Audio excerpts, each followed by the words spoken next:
Bismillahirrahmanirrahim. Assalamualaikum warahmatullahi wabarakatuh dan selamat sejahtera dan selamat malam.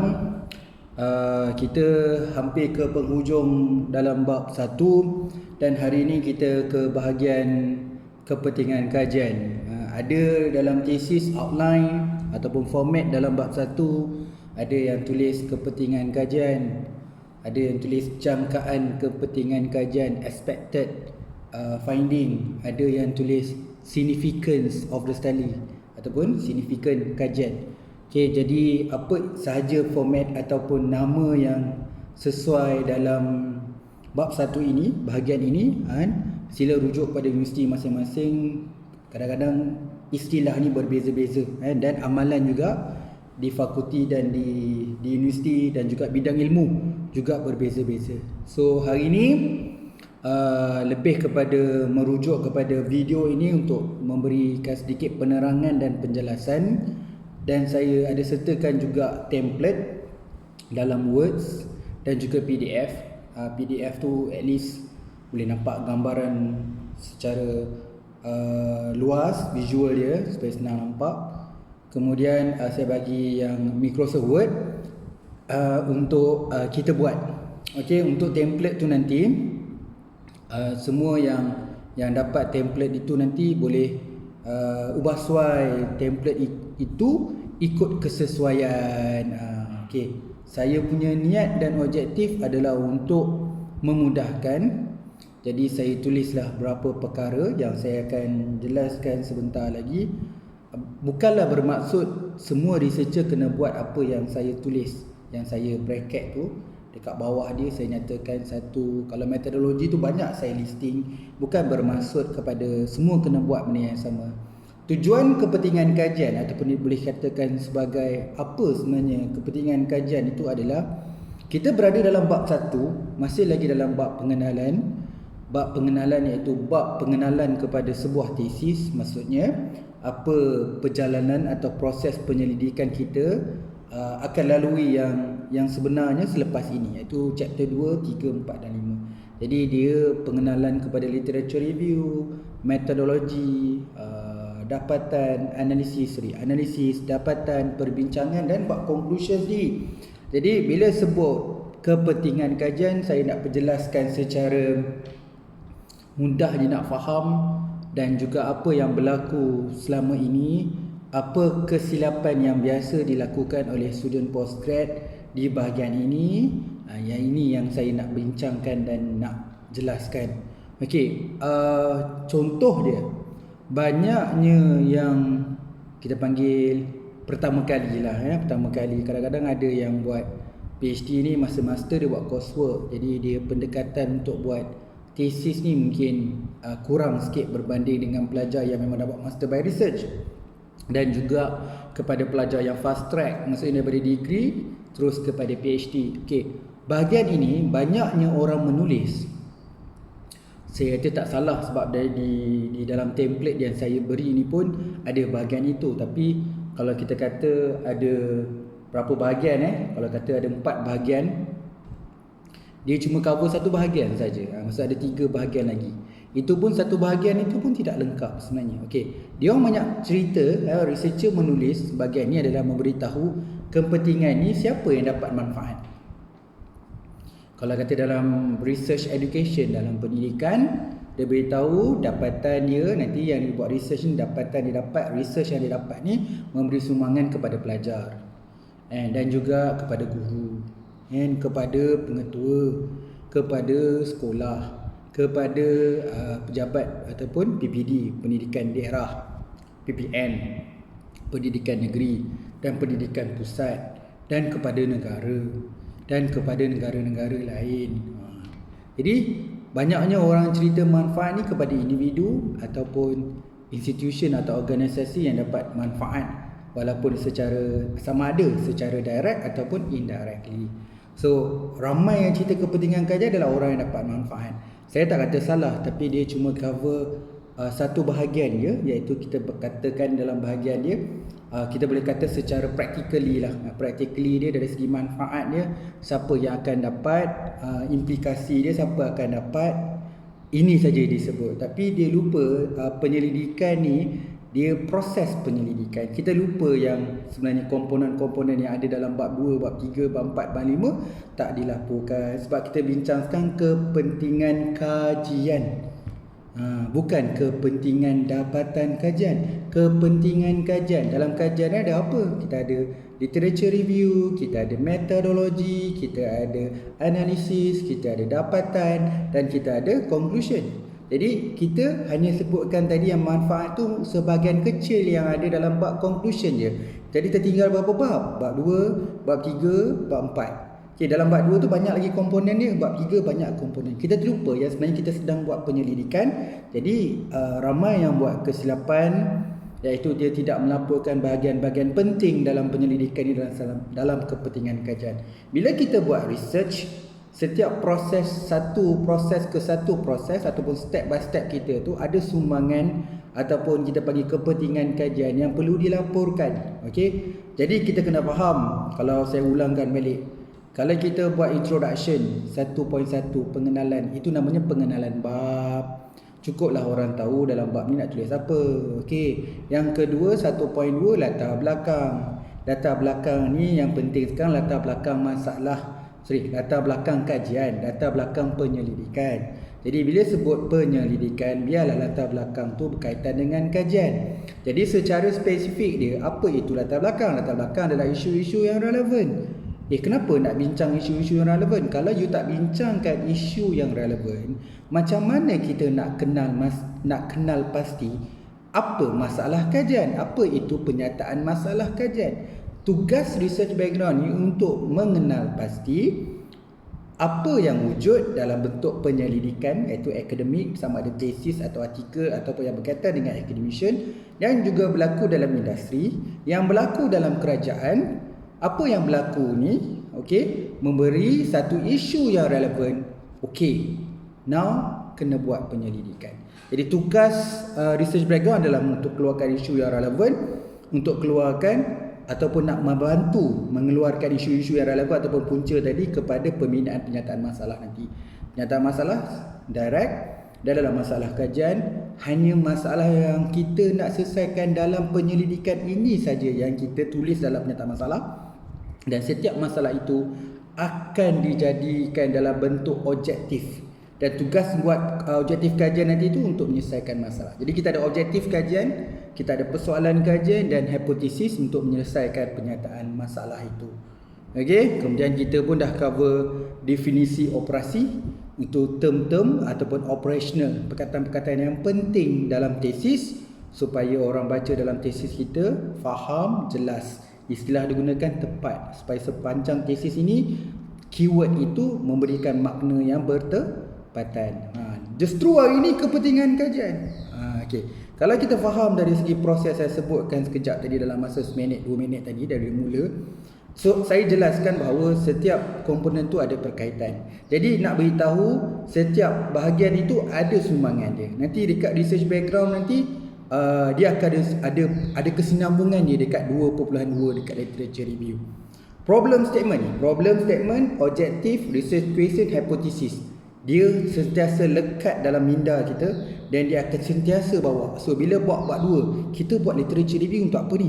Supaya kita cari maklumat untuk menyelesaikan masalah, kita cari maklumat untuk jawab objektif, kita cari maklumat untuk jawabkan persoalan, kita cari maklumat nak jawab hipotesis. Jadi semua pergerakan kita kat bab 2, bab 3, bab 4, bab 5 nanti semuanya lebih kepada aku nak jawab aku ni penyataan masalah. Jadi aku kena kumpulkan apa metod yang sesuai menyelesaikan masalah. Aku nak jawab objektif ni, apa metod yang sesuai. Jadi sampai habis 4 serangkai ni memang kena bawa sampai habis.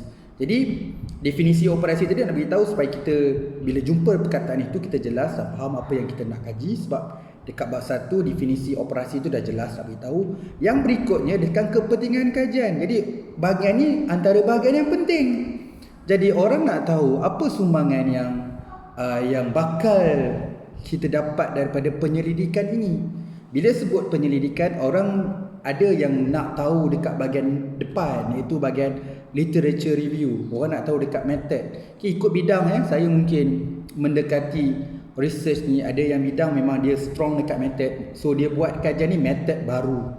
Ada yang kajian sebenarnya method dia lama, dia material bahan itu adalah bahan yang baru nak diuji. Okey, ada orang yang nak mengkaji sebenarnya nak membina instrumen. Ada yang nak memudahkan satu dalam bentuk knowledge dah ada, bersepah-sepah ataupun tak tersusun, nak jadikan satu bentuk kit, modul, model, kit, framework, alat, tools, sistem. Maksudnya knowledge tu ada tapi nak permudahkan. Bila nak sebut implementation, pelaksanaan, kita nak ada satu pelaksanaan yang sistematik, tersusun, berstruktur dan sebagainya. Okey, jadi untuk kepentingan kajian ini kita kena penjelaskan satu persatu. Okey, saya berbalik kepada template. Okey, kepada pelajar semua yang dapat template tu, cuba tengok dekat template tu. Okey, saya ada pecahkan berapa bahagian 1 2 3 4 5. Okey. Yang pertama adalah saya nak jelaskan benda ni, kadang-kadang kita berharapan benda ni. Saya mula-mula dulu belajar, masih buat master dulu, masih tak apa nak jelas benda ni. Okey. Kita ada kepentingan kajian. Yang pertama kita kena tahu, saya letak sini TMEP. TMEP. T stand theoretical. Okey. M methodological. E adalah empirical. Last sekali P, practically. Okey. Sebab kita akan jumpa bila sebut kepentingan kajian atau sumbangan kajian nanti dekat bab 5 nanti orang kata mana sumbangan ataupun kepentingan kajian dalam konteks theoretical, mana methodological, mana you punya empirical. Empirical bagi orang yang you jelas, saya gunakan perkataan empirical ini, dia boleh juga membawa masuk dapatan, finding ataupun result. Okay, last sekali practically. So practical, so dia practical kepada siapa? Tapi kita jangan discuss kepada individu yang receive kita punya research. So practically tu secara output tu pun kena jelaskan. Okay, saya kena kaitkan sebab researcher dekat Malaysia dah berkembang. So ada universiti-universiti RU sebenarnya memberi buka ruang kepada pelajar-pelajar postgrad untuk apply grant. Dan banyaknya sekarang researcher sebenarnya jadi GRA juga dekat universiti. Sedikit sebanyak memang you kena involve secara direct ataupun indirect tentang grant penyelidikan. Jadi antara grant penyelidikan yang agak common pada semua adalah tangible, kita panggil fundamentals. So saya letak juga salah satu part fundamental dalam practical lah. Okey, nak buat apa ni? Modul. Modul tu kita kata sebagai practical lah. Jadi macam mana nak menghasilkan modul tu nampak macam tangible lah. Nampak sebiji, modul. Nampak instrumen. Jadi yang benda yang kita sebutkan, kalau you masih ingat lagi dalam slide dan juga pengajaran kita dalam objektif, ada saya senaraikan 16 deliverable output. Maksudnya ada 17 perkara yang boleh jadikan fundamental tu. Okey, kemudian saya pecahkan kedua dalam bab. Okey, supaya nak bagi you all nampak. Yang ini lebih tujuan nak bagi you all faham. Sebenarnya kita buat kepentingan kajian ni sebenarnya kena relate dengan bab 2 juga.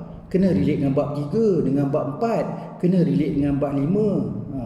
Okey, baru faham. Selama ni kita buat kepentingan kajian hanya fikirkan siapa dapat manfaat. Banyaknya lah lagi aku. Itu nak beritahu dah. Okey, saya tahu benda ni adalah benda yang awal. Okey, tapi bagi saya setengah researcher yang dah biasa buat research, macam contoh master by research, dia dah nampak dah benda ni. Jadi dia dah biasa dengan proses proposal defense, colloquial, memang orang tanya.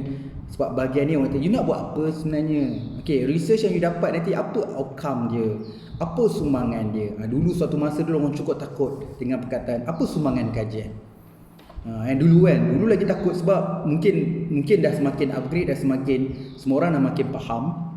Bila sebut kepentingan kajian ni, dia bukan sekadar nak beritahu siapa yang dapat manfaat, tapi dia lebih kepada proses penyelidikan. Okey, lama-lama student postgrad pun dah tak takut dah soalan apa sumbangan kajian. So yang ni template yang saya buat ni sebenarnya agak details, dan saya percaya ada proses modification, ubah suailah template ni ikut bidang ilmu, ikutlah pengajian, kesesuaian, social science, orang pendidikan. Mungkin bila you ubah suai, you jadi lebih baik daripada apa yang saya hasilkan. Okey. Kemudian dah ada tadi saya sebutkan TEM tu, TMEP, theoretical, methodological, empirical dengan practical. Saya pecah pada dua, iaitu bab, iaitu chapter. Bahagian ketiga adalah topik/perkara. Okey, ini yang nak kena tahu detail. Yang ni yang video saya Malam ni akan lebih kepada detail yang ini, bahagian topik dan perkara. Apa perkara-perkara ataupun topik yang perlu kita bincang dalam kepentingan kajian. Susahnya nak belajar ni? Tak susah, ambil tahu je. Berapa nak tulis, berapa perenggan nak tulis kepentingan kajian ni? Ada orang buat 1 perenggan, ada orang buat 2 perenggan, ada orang buat 3 perenggan. Jadi kita kat sini ni kita nak buat sharing knowledge. Saya punya doctorate dengan tesis PhD pun tak selengkap benda ni. Okay, saya sekadar berkongsi. Mungkin you all buat lebih baik daripada tesis saya, dan saya sebenarnya bila belajar ni, bila nak readykan video dan preparation template ni, saya pun belajar. Saya pun dapat jumpa benda baru. Alah, benda ni aku tak cover pun masa aku buat PhD tu. Kenapa aku baru tahu hari ni ya? Itu namanya learning process.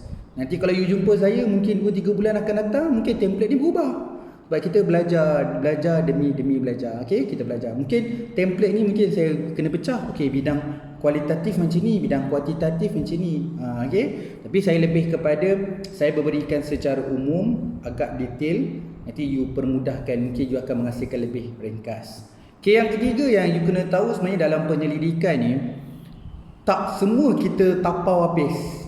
Okey, ada research yang kita buat sebarang ataupun sesuatu aktiviti dalam penyelidikan yang kita buat tu sebenarnya orang lain pun dah buat.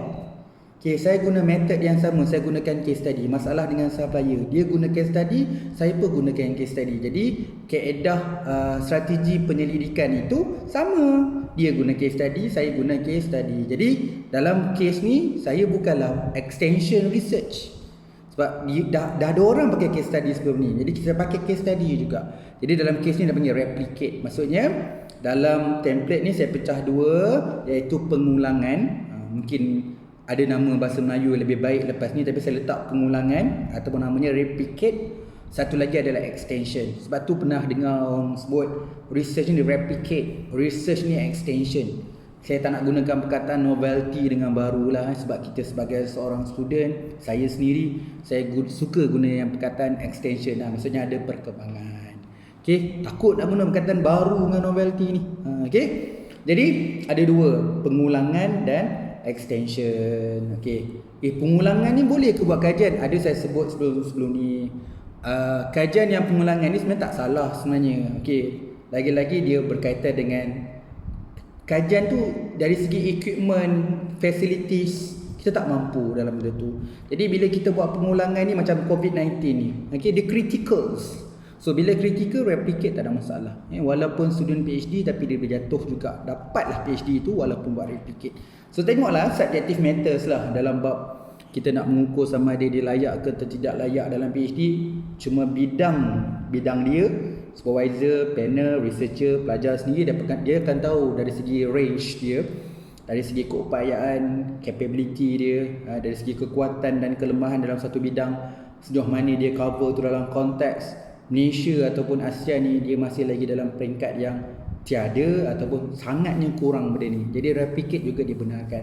Tapi yang ni saya tak boleh nak kata lah, you kena bincang dengan supervisor, sebab ada setengah supervisor yang not agree. Kalau supervisor agree pun sampai proposal defend, panel not agree. So yang ni jadi yang you kena faham lah kan. Everything is should be have represent justification. Dalam buat apa-apa keputusan pun, dan decision making tu perlu ada satu keputusan yang bersama dengan supervisor, dan juga setiap statement ataupun nak memberikan konklusi dalam setiap section tu dia perlu ada satu justifikasi yang baik. So kita ada bahagian replicate, satu kolom lagi adalah extension. Bukan nak isi dua-dua. Kalau you punya part tu adalah extension, isi dalam bahagian table, template tu yang bahagian extension. Kalau dia replicate. Kalau tak ada dash, tak ada dash ataupun sebagainya, saya lebih suka macam kalau benda tak ada jangan letak. Okey, dia kena ubah sesuai lah. Sebab tu saya kata template ni kena ubah sesuai. Okey, saya ulangkan balik. Dia ada TMEP tadi, dia ada bab, dia ada topik / perkara, dia ada kolom lagi, dia ada pengulangan dan extension. So nak beritahu, okey, aku ada hasilkan teori. Teori ni replicate ke extension? Teori baru ni, teori baru letak bahagian extension. Okey, lepas tu saya ada buat bracket, penerangan yang ringkas dan jelas. Kalau nanti buat point-point pula, tak, dia sebenarnya kepentingan kajian ni biasa dalam tesis, biasa paling banyak tu dalam perenggan. Saya pun advise tulis dalam perenggan. Kemudian kalau nak letak table ni, letak table ni selepas buat penerangan. Ataupun dalam bidang tertentu, kalau macam sains dengan engineering, mungkin dia tak payah buat peranan perenggan sebab dia dah biasa dengan praktis dalam bentuk writing dia, accept direct table je. Tapi bagi saya, pandangan saya, yang benda ni subjektif. Kadang-kadang orang minta letak table je, mana you punya penerangan, nak tak nak sebelum you masuk table you kena terangkan juga. Itulah golongan social science, biasanya kena ada buat satu penghuraian, penerangan yang jelas dulu sebelum kita summarizekan dalam bentuk table ataupun figure. Ada juga kalau kita nak buat dalam bentuk infografik pun boleh. Sekarang ni trend. Bagi saya infografik sebenarnya bukan disebabkan cantik. Cantik tu benda yang second lah. Sedap mata mandang, sedap ataupun senang nak faham. Tapi lebih paling tepat adalah information lah. Dan information tu dia tak boleh terlalu cram, dan dia tak boleh terlalu jadi macam lebih kepada presentation daripada isi dia, content dia. Jadi kena balance content dengan presentation, should be balance. Okay, kita go through satu-satu. Okay. Ingat dalam minda, so saya akan pecah berduduk apa-apa discussion yang saya bincang ni. So dia boleh masuk dekat replicate, pengulangan. Maksudnya kita pengulangan ni nak kita manfaat dia, memang kajian tu dah orang dah buat, cuma kita buat replicate pengulangan, menambahkan statistik. Contoh dia, kajian tu dah buat dekat UK, kita buat balik dekat Malaysia. Tapi semua proses kita ikut je proses. Instrumen dia pakai, method apa semua, teori semua sama. Cuma kita new collect data, guna sampling yang baru dekat Malaysia. Jadi jumlah sampling yang berbeza, tapi sebenarnya dapatan kita tu mengikut proses penyelidikan yang sama. Jadi yang tu replicate, sebab dia benda yang sama. Jadi sumbangannya tetap ada sumbangan, memperkayakan, menambahkan statistik dapatan. So dia bolehlah bincang dekat Malaysia ni. Boleh bincang si Fazli tu, sebab Fazli dah kaji dah, dia replicate kajian dekat UK tu, dia dapatkan finding dekat Malaysia. Tak ada masalah. Kalau ada macam contohlah, kan ramai kawan-kawan kita tengah buat research sains sosial, bidang communication, bidang media, bidang psikologi, bidang apa lagi, bidang pengurusan, bidang ekonomi. Kadang-kadang soalan tu kalau disusun dengan baik, satu dunia boleh pakai. Contohnya kita researcher, kita pioneer kat Malaysia start. Negara-negara luar pun, Jepun, China, Korea, US, dia boleh ambil kita punya instrumen questionnaire tu, dia nak test dekat negara dia kan. Tu dibenarkanlah dalam research. Replicate kan saya sebut sebagai critical. Macam mana nak jadi extension, dia kena tukar lah. Mungkin kalau research kita buat tu, konsep dia pakai survey je, soal sidik. Memang survey saja kita boleh kritik. Dia ni macam hanya fokus kepada satu kaedah saja, iaitu kaedah survey saja. Jadi kita boleh improvise kaedah tu, kita support dengan satu method lagi, satu kaedah lagi, supaya saling lengkap dan melengkapi. So dekat UK tu dia tambah pula dengan interview, tambah pula kita panggil kualitatif, nak buat mixed method contohnya, ataupun dia nak fokus pada kualitatif saja. Yang tu dia dah jadi extension. Tapi bila sebut replicate dengan extension ni, lebih seronok discuss satu. So saya ada kat sini ada berapa secara besar dia. Ada teori, konsep, dia ada kajian literatur, dia ada metodologi penyelidikan, analisis kajian, dapatan kajian, fundamental dan managerial, dan impact. So ada 7 perkara. Dalam 7 tu ada sub lagi. Itu yang best ni. Okay, benda ni normal. Jangan kata buat tu siap, tengah buat bab 2 nanti betulkan balik dekat bahagian ni, buat bab 3 nanti betulkan balik benda ni. Okey, ada orang kata nak kekalkan natural setting. Tak, sebenarnya dalam penyelidikan ni sebenarnya adalah kita memahami proses. Bila dah siap buat bab 5 nanti, tiba-tiba kita itu buat dekat kepentingan kajian, signifikan kajian ni kemain ambitious lagi. Jadi tapi kita punya significant of the study, significant pula contribution ataupun sumbangan dekat bab 5 cerita kecil je, jadi kita kena susun balik lah, supaya cerita yang dekat bab 1 dengan bab 5 nanti tally. Okay, nombor 1. Kita ada 7 tadi, kita pergi nombor 1. Saya tulis teori/konsep. Okay, konsep ni, sebelum saya pergi teori, konsep ni dia luas. Kita kena faham, kita ada dunia akademik, kita ada dunia industri, dan juga kita ada dunia, kita panggil dunia lain yang pentadbir macam governments dan sebagainya. Okay, NGO contohnya. Okay, jadi konsep ni boleh jadi model jatuh kat konsep. Okay, apa lagi, benchmarking jatuh dekat konsep, practice jatuh dekat konsep, polisi jatuh dekat konsep, apa lagi. Okay, jadi konsep dia banyak. Okay, tapi dalam sebuah kajian itu dia akan ada main dia. Seseorang kajian tu ada main, dia datang dari teori. jadi teori. Ada kajian yang main ni ada model, tak ada masalah. Saya punya kajian tak ada teori tapi ada model. Cuma dalam akademik, yang ni kita kena check lah sama ada betul ke kita tak ada teori. Kadang-kadang kita refer model, tapi model yang kita refer tu sebenarnya dia ada refer teori. Jadi kita secara tidak langsung kita kena check apa model yang kita refer tu sama ada dia ada refer teori atau tidak. Okey. Kalau ada, kita secara indirectly dalam kajian ni kita ikut teori walaupun secara tidak langsung. Jadi sebagai seorang researcher kena investigate. Cukup satu layer je. Nak tahu dia ni siapa ayah dia, cukup. Siapa mak dia, cukup. Dia tak perlu lagi berapa generasi tu. Kalau nak cerita boleh, tak ada masalah. Kronologi teori tak ada masalah. Okay, minta maaf. Alright. Okay, kemudian cerita teori. Okay, dalam kes ni dia research. Kita tak cerita research orang, kita cerita research kita. Bahagian ni bahagian kita. Bab satu ni nak cerita hal kita, bukan hal orang lain. Okay, ataupun bukan researcher lain. Dia lebih pada problem statement saya, isu saya, semua kajian kita lah. Alright. Jadi bahagian ini teori dan konsep. Kalau katakan orang kualitatif, dia pakai grounded theory, and dia memang nak gunakan building theory tu, dia nak bangunkan satu teori baru. Jadi dia menghasilkan teori. So teori tu jatuh dekat perkembangan.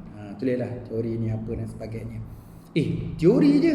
Okay, kalau ini pandangan saya sebuah research, especially orang kuantitatif lah, yang tadi tu orang kuali kan, ini kuanti. Kalau dia mampu keluarkan conceptual framework, dia sebenarnya dah ada satu benda extension yang dia buat. Cuma dekat sini orang salah faham. Dia jadikan model ataupun teori lepas jadi conceptual dia. Itu tak boleh jadi extension lah, itu replicate. Sebab dia ambil sebiji apa, dia pakai teori TPB, teori plan behavior, pakai semua tu masukkan. Itu bukan extension, tu replicate sebab dia mengekalkan semua komponen. Tapi bila contohlah kajian tu dia nak gabungkan elemen IT dengan elemen katalah service quality, tourism, pelancongan, nak gabungkan dengan IT. Jadi you refer dua model ataupun dua teori. Gabungan dua teori dan model ni saling lengkap dan melengkapi. Jadi you gabungkan dua benda tu, jatuh dekat extension. Kan? Tapi terpulanglah, kalau jangan sebut teori, kita orang kuanti tak sebut teori, dia punya konsep. Jadi dia keluarkan satu extended ataupun extension konsep. Jadi orang kuantitatif kalau keluarkan conceptual framework, jadi you ada benda extension dalam research. Kalau boleh kena ada lah. Kalau tanya saya lah, kalau you buat apa ni? Saya punya framework ni, saya buat extension lah. Saya buat extension, saya dah diam lah. PhD kan ni. Bila dia mampu untuk ubah sesuai, cukup lah. Dia ada perkembangan dalam ilmu. Okay, cuma nak kena faham, saya ada tulisnya teori, model, konseptual, prinsip. Dalam bidang tertentu dia ada keluarkan extension prinsip, asas, falsafah. Saya ada filosofi. Saya ubah sesuai, saya come out dengan, bila kajian ni akan mengeluarkan satu filosofi baru ataupun extended filosofi, akan keluarkan asas baru. Sebab tak ada orang keluarkan asas ni, okay, tak ada orang yang keluarkan principle ni, tak ada orang keluarkan filosofi ni. Jadi kita akan bincang benda tu sama ada jatuh dekat replicate dengan extension. Ada setengah universiti yang ada dengan supervisor, bagus you buat table macam ni, tapi saya suruh buang yang replicate, you laporkan yang extension je. Terpulang lah bagi saya cuma nak tunjukkan dalam bentuk yang komprehensif. Untuk peringkat awal, letak dua-dua, siapkan dalam table ni, tunjuk dengan supervisor, bincang dengan dia macam mana keputusan dengan supervisor tu. Kalau dia suruh keluar, kita keluar lah, ikut supervisor, pandangan supervisor. Okay? Yang pertama tadi teori dan konsep. Kolom kedua adalah literature review. Umumnya bila kita siap research, secara mudahnya kita boleh kata, bagus lah, siap dah you punya tesis, dapat menyumbang kepada kajian literatur. Itu secara umum je. Seseorang yang siap research dia, sama ada tesis ataupun grant dan sebagainya, dia menyumbang kepada kajian literatur. Sebab apa? Kajian literatur diambil daripada dapatan kajian. Kan research kita keluar dapatan, so dapatan kita diambil, di-cite oleh kajian akan datang untuk masuk dalam literature review dia. Jadi sebenarnya bila kita buat research, menyumbang kepada literature review, memperkayakan pengetahuan, memperkayakan dapatan-dapatan kajian yang boleh dibincangkan oleh next researcher. Jadi automatically sebelum saya pergi detail, secara umum semua orang yang buat research dia memberi sumbangan dekat literature review. Just through itu ada beberapa scholar dia kata, bagi literature review tak payah bagi tahu lah, semua orang dah tahu dah. Literature review ni dapat memberi sumbangan kepada sesuatu kajian itu, automatically dia tak payah tulis literature review pun tak apa, sebab memang satu tesis akan menghasilkan kepentingan atau signifikan kajian dalam bentuk literature review. Okey, itu nombor satu. Saya positif, saya nak laporkan juga dan saya jelaskan dalam literature review ada apa yang kita kena beritahu. Okey, sekarang bila sebut literature review, dia ada dua kategori, iaitu teknik dengan bukan teknik. Saya terpaksa istilahkan dua ni. Terpulanglah kalau you jumpa buku ada istilah lain, ikut je. Boleh cite buku tu kalau nak peristilahan dalam jenis-jenis literature review. Yang pertama teknik. Teknik ada banyak sama ada guna SLR, guna meta analisis, bibliometrics dan lain-lain lah. Orang bidang information management dia akan ada nama-nama lain. Kita je duk pusing-pusing SLR meta analisis ni, tapi mungkin ada macam-macam lagi tools untuk kita gunakan teknik dalam literature review. Dia ada teknik. Jadi bila dia nak buat satu, katalah SLR, dia nak buat satu topik tu, previously dalam literature review tak ada orang yang deep macam dia, tak ada orang yang sedetail dia buat teknik SLR dalam mendapatkan satu istilah tu. Contohlah kan, keusahawanan warga emas. Maksudnya keusahawanan warga emas. Jadi tak ada orang cover. Literature review memang tak jumpa sangat. Jadi dia buat systematic literature review untuk dia faham apa sebenarnya definisi dan sebagainya. Jadi dalam literature review ada teknik. Kadang-kadang teknik itu bila dia SLR sebenarnya dia keluarkan satu bentuk analisis. Analisis dia nak beritahu tentang kelebihan, kekurangan. Maksudnya apa yang berlaku dalam kajian PAS, apa banyaknya orang kaji, apa dia yang kurang, ke mana lokalisasi kajian tu antarabangsa dan alam negara. So dia dapat dari segi sempadan ilmu tu. Jadi dia cerita benda yang dia buat SLR tu, dia tulis ni dalam dia punya literature review. Jadi itu bagi saya sumbangan. Jadi kalau orang buat SLR, contohnya dengan teknik, dia ada sumbangan. Jadi kita boleh tulis, dalam kita punya table ni kita buat SLR. Jadi bagus buat research, lepas tu buat SLR. Maksudnya ada analisis yang berlaku dalam literature review teknik. Sama juga dengan meta analisis. Meta analisis ni saya silap satu PhD pun buat meta analisis dia, tapi ada yang saya jumpa memang buat literature review, maksudnya dia mengkaji kajian-kajian lepas, teknik lebih kurang sama macam SLR, cuma dia ambil finding result. Maksudnya kalau dapat hubungan yang signifikan, nilai regression tu pun dia ambil. So supaya dia gabungkan dengan result-result lain, nilai regression tu supaya dapat nilai average. Macam-macam lah dia punya formulasi dan dia punya objektif dalam nak mengeluarkan result atau output daripada satu-satu kaedah teknik itu. Jadi bila orang buat literature review ni ada macam-macam finding yang dia nak buat. Maksudnya raihkan semua proses dalam penyelidikan. Saya tertinggal tadi. Kalau buat preliminary study pun, kalau disebabkan benda tu tak ada orang cover, yang tu pun dia jatuh dekat dengan kita punya kepentingan kajian. Sesuatu yang finding yang kita dapat, walaupun dia tak cover dalam objektif kajian, tetapi dalam proses penyelidikan. Maksudnya sebelum ni kajian orang buat semua direct dengan teori. Jadi kajian ni berbeza dengan kajian sebelumnya sebab saya mulakan dengan preliminary study. Contoh dia kan. Itu sebenarnya ada perubahan dekat research design. So kita ada modifikasi. Bila ada modifikasi, maksudnya tu extended. Kita dah habis kat teori, dah habis dekat literature review. Tertinggal. Tadi yang teknik, dalam literature review juga ada bukan teknik. Bukan teknik ni maksudnya dia tak ada satu teknik. Kalau SLR tu ada cara kaedah, berapa keyword nak letak kan. Dia ada teknik dia. Yang ni bukan teknik, maksudnya dia review je, dia search keyword dia, pergi dia kat database yang wujud, dia alam maya tu, lepas tu dia dapat artikel, dia print ke ataupun dia gunakan soft copy, lepas tu dia review. Sama dia review dia tersusun, kita panggil berbentuk satu konsep, ataupun dia umum je, kita panggil general review.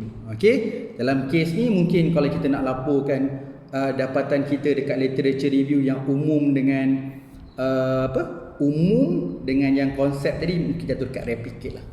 Tapi yang bahagian SLR atau meta analisis jadi dekat extension. Yelah, kita review je, semua orang review, satu dunia review biasa je. Tapi ada yang refer teknik jadi boleh jatuh kat extended lah. Ada berbeza dah berbanding dengan literature review yang sama. Kata dalam bidang tu tak ada siapa pun yang buat. Bila kita membincangkan literature review, dalam kes saya gunakan SLR dalam membincangkan literature review.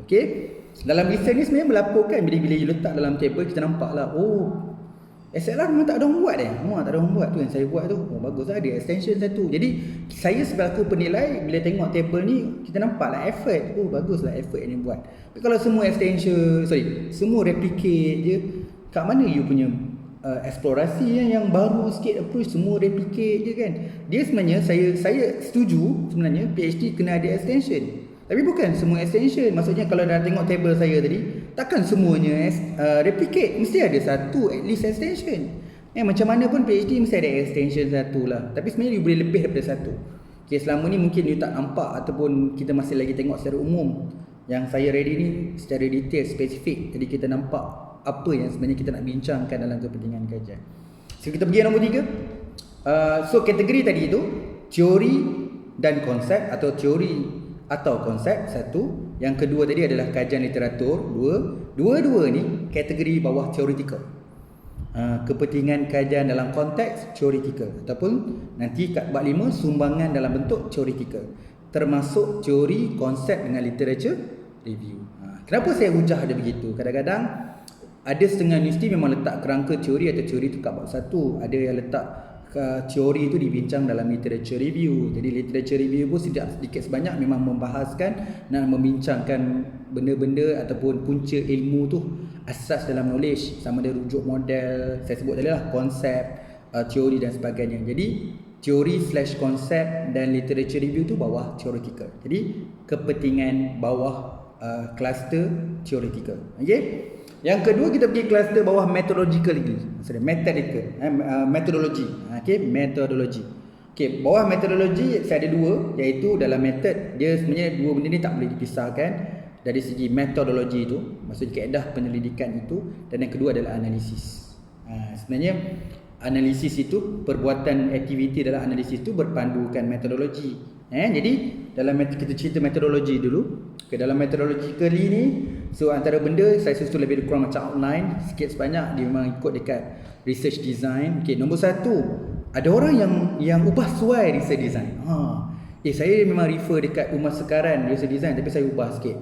Jadi saya dah tambah sikit satu perkara sebelum dengan selepas. Maksudnya last kali saya tambah satu, rumah sekaran tak sebut, saya tambah. Jadi you dah ubah suai research design. Bila ubah kat research design, sahabat-sahabat saya student postgrad, ada yang pergi dekat MyPo, pergi dapatkan copyright, nak bagi tahu dia come out dengan new research design. Itu extension.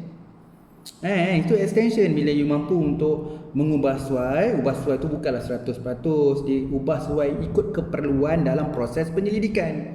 Jadi yang pertama research design. Yang kedua adalah falsafah. Okey, falsafah ni dalam research bukan something semua benda baru. Okey, dalam bidang you tu, dalam bidang falsafah dia ada apa? Subjectivism, positivism, objectivism, dia ada radical socialist, dia ada macam-macam.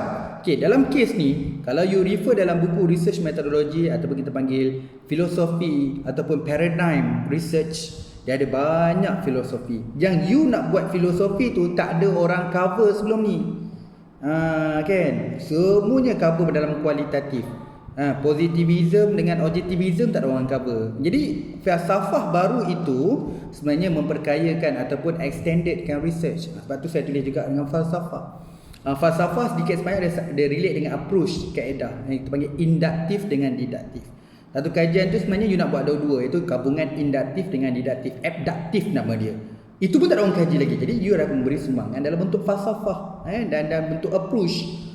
Okay, yang ketiga adalah metodologi pilihan. Okay, dah ada orang buat kuanti, tapi tak ada orang buat kuali, ataupun dah ada orang buat kuanti, dah buat kuali, tak ada orang yang buat mix method. Itu namanya apa ni kita panggil choice ataupun metodologi pilihan. Ikutlah istilah yang saya sebut ni general dalam kaedah research design, dia ada nama choice ataupun metodologi pilihan. Dalam research onion contohnya kan, dalam Saunders. Tapi you boleh refer lah mana-mana buku yang berkaitan research design, apa istilah yang digunakan. Okey, kemudian apa lagi?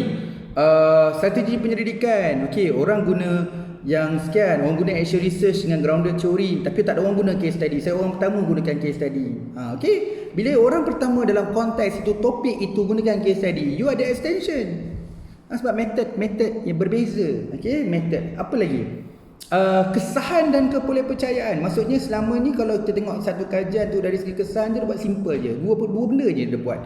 Padahal you refer dalam buku research methodology scholar sekian ni, dalam proses kesahan tu ada 5 proses. Jadi tak ada orang gunakan 5 proses validity tu dalam kajian ini. Seakan-akan kajian ini sebelum ni tak ada orang buat. Jadi you antara orang yang terawal yang gunakan 5 step kaedah kita panggil dalam proses validity ni, kesahan ni, untuk mengesahkan dalam sebuah kajian. Ingatlah kita sekarang buat research, aktiviti dalam penyelidikan you, bila you extend berbeza dengan sebelumnya, maksudnya berbeza menjadikan lebih baik, research jadi lebih sah, research jadi lebih rigorous, research jadi lebih yakin. Orang baca lepas ni tesis nampak dia punya proses penyelidikan nampak lebih telus, lebih kita panggil apa, lebih praktikal, lebih sistematik. Jadi benda tu extension. Jadi kita buat research, benda-benda teknikal ataupun aktiviti dalam penyelidikan atau proses penyelidikan itu perlu diambil kira dalam mengukur atau dalam kita nak memaklumkan inilah kita punya kepentingan kajian.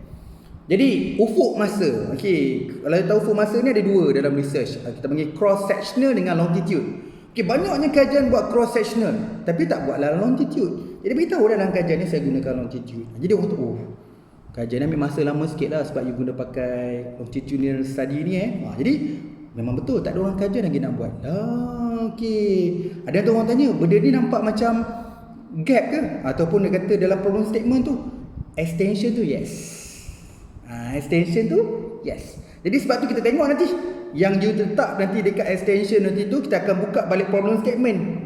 Saya tercakap awal pula, kerana nak simpan last sekali nanti. Jadi nak beritahu bila kita ada replicate dengan extension nanti tu, nanti apa saja yang kita tulis dalam bahagian kepentingan kajian yang tulis dekat bahagian extension itu, kita akan tengok balik dengan problem statement. Aku tak sebut pun dalam problem statement, padahal benda ni yang bezanya kajian kita dengan kajian orang lain. Kenapalah aku tak letak problem statement? Kena letak ke? Kena letak sebab you buat penyelidikan. Benda-benda ataupun proses-proses dalam penyelidikan supaya orang nampak, sebab tu you nak buat research, sebab tak ada orang buat longitude tadi. Sebab tu you nak buat research sebab biasa kita pakai method ni tapi you nak pakai Booth method. Jadi benda tu strengthen ataupun justifikasi kenapa research perlu dia buat. Okey, kenapa research ni nak buat? Kita ni jadi buat tesis, orang postgrad buat tesis. Jadi tesis bukan tengah research. Kalau tak ada keperluan research, kenapa nak buat? Jadi benda-benda yang kat sini jadi macam alignment balik. Okey, alignment balik. Kemudian apa lagi? Teknik, prosedur.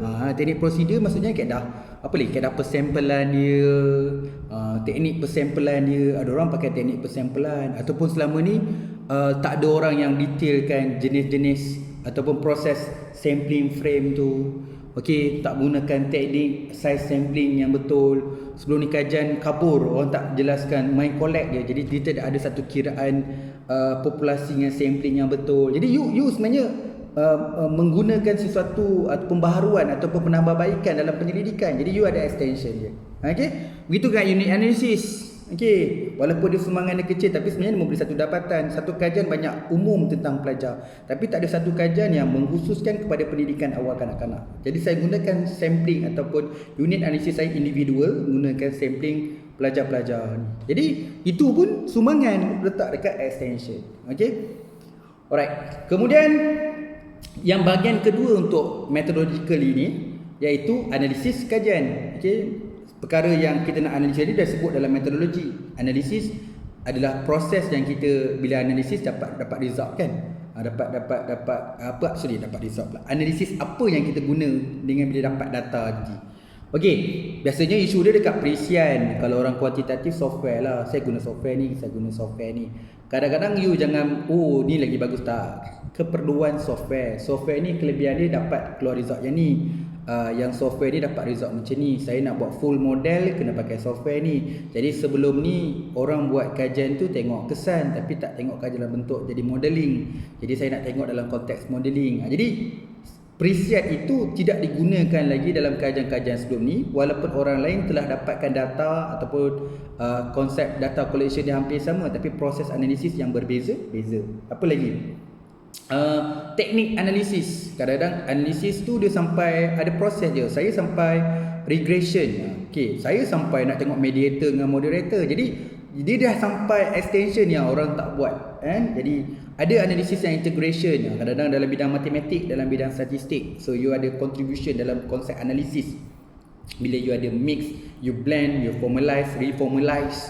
So benda tu ada sumbangan dekat integration. Dan interpretation sebelum ni mungkin ramai yang tak interpret betul.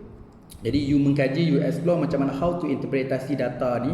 Selama ni dalam perisian tu ada bahagian itu, tapi orang tak gunakan bahagian itu, fungsi itu dalam SPSS contohnya. Tapi you gunakan fungsi dalam SPSS tu, menggunakan dapatan yang ada, mengeluarkan satu result yang baru. Tapi result yang baru tu tak tahu nak baca, jadi you buat interpretasi. So dalam proses research ni sebenarnya you keluarkan come out, okay, the way nak baca output dia ni 5 proses dia. So the way you come out dengan 5 proses interpretasi tu, dia beri sumbangan dalam konteks analisis. So dia ada tadi apa? Perisian, teknik analisis integrasi dengan interpretasi. Okay, kemudian kita dah sentuh dekat theoretical, method. Kita cover yang ketiga adalah empirical. Empirical adalah biasa orang sebut dalam bahasa orang kuantitatif, orang statistik. Tapi sebenarnya maksud empirical tu dapatan lah, ataupun finding, ataupun result kajian kita. Jadi dapatan, of course dapatan kita menjawab semua kita punya research objektif, research question, hypothesis.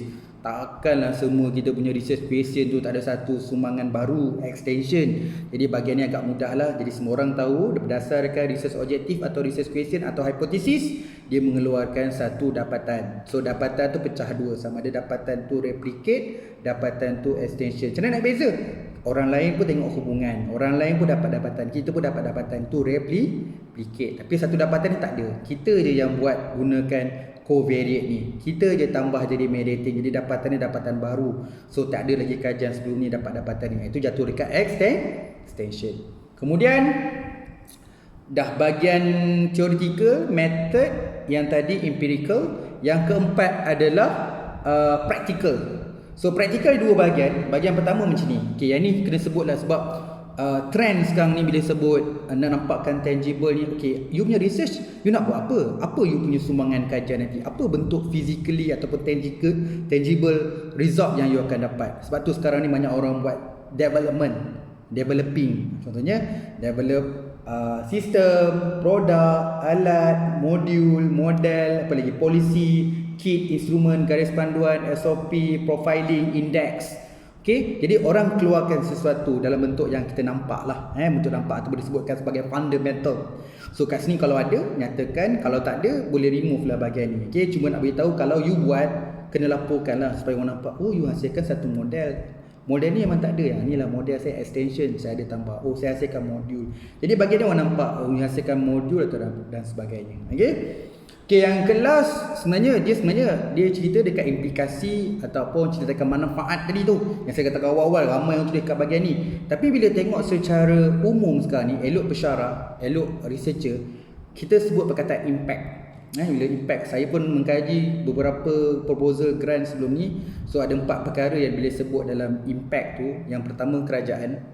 Okay, kerajaan cover sekali dengan aspek politicals. Yang kedua adalah dari segi industrial. Okay, industri ni mungkin sumbangan dia paling besar adalah bentuk ekonomi dan juga teknologi, sama juga dengan government tadi itu.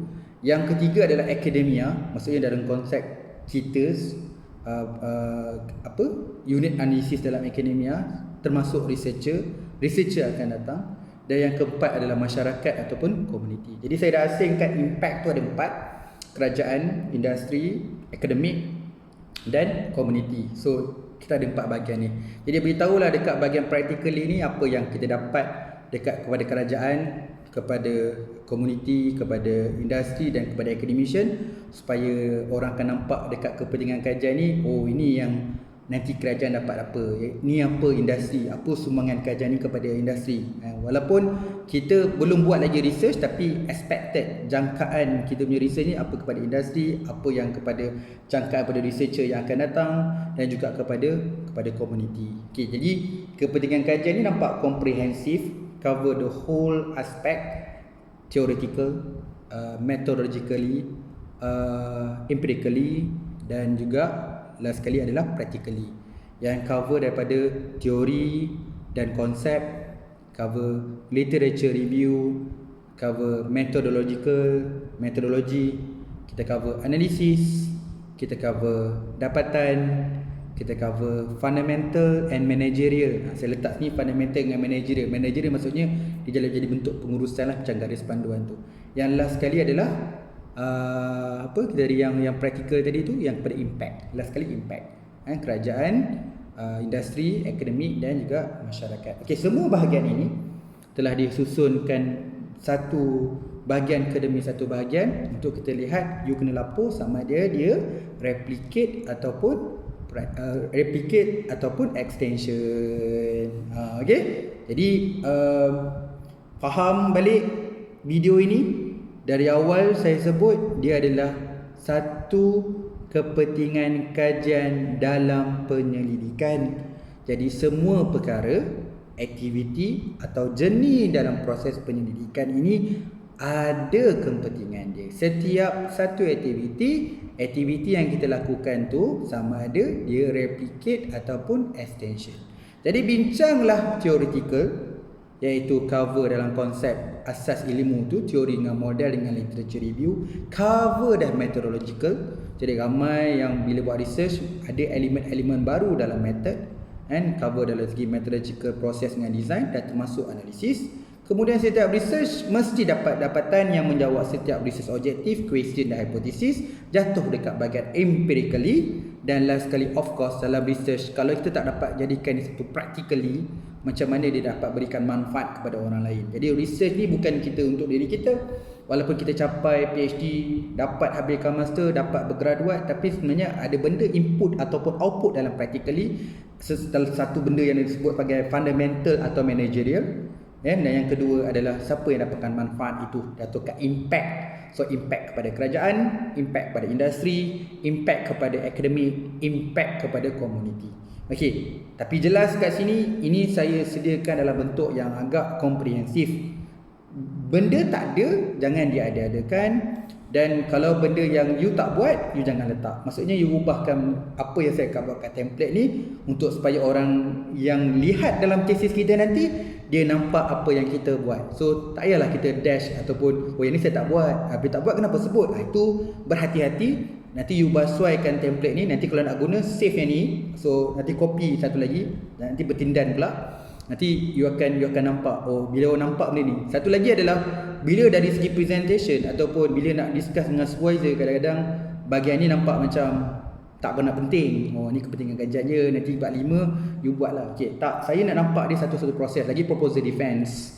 Bila proposal defense, bahagian ni antara bahagian yang penting juga bagi kami. Sebab kami tak nampak dapatan kajian dan sumbangan kajian. Jadi bila you tulis jangkaan kepentingan kajian, kita nak nampak you punya direction. You nak buat apa. Dekat sini clear cut, kita akan nampak, oh okay, sebab tu you nak buat research. Dekat bahagian ni lopong. Okay, tak ramai orang nak cover. Okey, oh ini yang beza dia ataupun negatif dia. Lah, sama je dengan kajian sebelum ni. Okey, dia kata, okey lain. Apa yang lain? Yang tu dekat Singapura, dekat Malaysia tak ada lagi. Oh tu replicate lah. Okey, you boleh replicate untuk PhD. Tapi saya advise banyak proses penyelidikan ni takkanlah dia pakai metod sama, you pun pakai metod sama. Ubah suai lah. Dalam proses penyelidikan tu banyak proses dia. Takkan semua proses adalah sama. Mesti ada proses yang you ubah suai. Dari segi perbezaan budaya, culture kita kat Malaysia, dari segi teknologi, keupayaan, sampel kita macam ni, masalah kita tak sama dengan masalah orang lain. Walaupun masalah kita dekat China ada COVID-19, dekat Malaysia adalah masalah COVID-19. Tapi dalam proses kita untuk menyelesaikan dia, China ada cara yang dia buat, Malaysia ada cara yang kita kena buat. Walaupun in the end dia sama untuk hapuskan COVID-19, tapi proses itu sedikit ada berbeza. Dari segi konteks, dari segi penjagaan, dari segi aspek komunikasi, dari segi aspek, kita ada cara-cara yang sedikit berbeza. Jadi saya yakin walaupun satu benda tu sifat dia sama dalam bentuk replicate asas dia, tapi in the end proses penyelidikan tu menjadikan ada beberapa proses aktiviti akan jadi extension. Okay, bahagian ni seronok untuk explore. Bahagian ni yang saya kata penting bagi student postgrad. Dari awal lagi dia dah kena belajar metodologi, dia kena belajar cara nak buat discussion, cara apa nak buat literature review. Dia kena belajar dari awal. Sebab nak tulis bab 1 ni, dia kena faham the whole process dalam chapter. Sebab tu saya advise dalam bab 1 ni kita belajar step by step, outline demi outline. Tapi dia tak akan sempurna selagi bab 2 dan bab 3 siap. So bab 1 ni tak boleh dilengkapkan dengan sempurna. Malah kalau bahagian kepentingan kajian ni dah siap satu tesis, baru kita katalah bab 5 dah siap sumbangan kajian dengan limitasi kajian tu dah siap dah. Recommendation untuk kajian akan datang pun dah siap. Dah siap benda tu, kita tengok balik bahagian kepentingan, kepentingan kajian ataupun significant of the study ataupun expected finding ni dalam bab 1 ni, kita make sure cerita tu align balik selari. Okey, dan last sekali tadi sebelum kita tutup, saya jelaskan lagi sekali, baik juga bila siapa-siapa yang tadi researcher dah siap problem statement, bila buat kepentingan kajian bahagian extension tu nanti tengok balik dengan problem statement. Mana-mana bahagian yang kita kena align balik, dan kadang-kadang dalam penceritaan problem statement tadi kita boleh masukkan balik yang kita sebut sebagai extension tu. Sayang, orang lain susah nak cari extension. You ada banyak extension dalam proses penyelidikan tapi tak dilaporkan dalam problem statement. Kenapa kena laporkan? Sebab itulah masalah penyelidikan. Sebab tu you nak buat. Tapi berbalik juga, sesuatu penceritaan dan naratif itu juga tak semua perkara perlu ditulis secara direct. Ada part yang secara indirectly, sebab perkara yang paling penting dalam problem statement untuk menterjemahkan dalam objektif. Jadi apa saja yang terdapat dalam problem statement should be aligned dengan objektif. Saya tak nak pula nanti lepas you tambah banyak benda dekat problem statement, kita tak nampak align dalam objektif. Yang paling best dan seronok kadang-kadang orang tak perasan disebabkan bila buat kepentingan kajian ini, dia tengok balik dalam problem statement tu, dipikir balik, oh kita buat benda ni tapi tak jadikan dia objektif. Nampak tak tu? Dia jadi benda tu wujud tapi you tak tulis dalam problem statement, you tak tulis dalam objektif, tapi benda tu wujud. Dan you akan buat juga benda tu nanti dan analisis. Benda tu buat, collect data buat, analisis buat, dapatan nak buat, tapi tidak ada dalam problem statement, tak ada dalam objektif. Jadi kita kat sini dapat tahu awal, oh sebaik kita buat kepentingan kajian. Nampak satu lagi objektif kajian. Saya bukan nak menambah, tak. Dia memangnya wujud dalam part lain tu, wujud. Cuma kita tak jadikan objektif dan penyataan masalah. Yang itu kelebihan bila buat kepentingan kajian tu. Okey, alhamdulillah, terima kasih banyak-banyak. Kita selesaikan juga dalam proses kepentingan atau significant of the study ini, kepentingan kajian, untuk membincangkan komponen-komponen yang perlu dibincangkan dalam kepentingan kajian supaya pemahaman kita lebih luas, supaya kita kena faham apa yang kita kena buat. Dari segi template ni boleh jadikan satu proses kerja yang kita nak berjelaskan macam mana nak menulis kepentingan kajian dengan baik.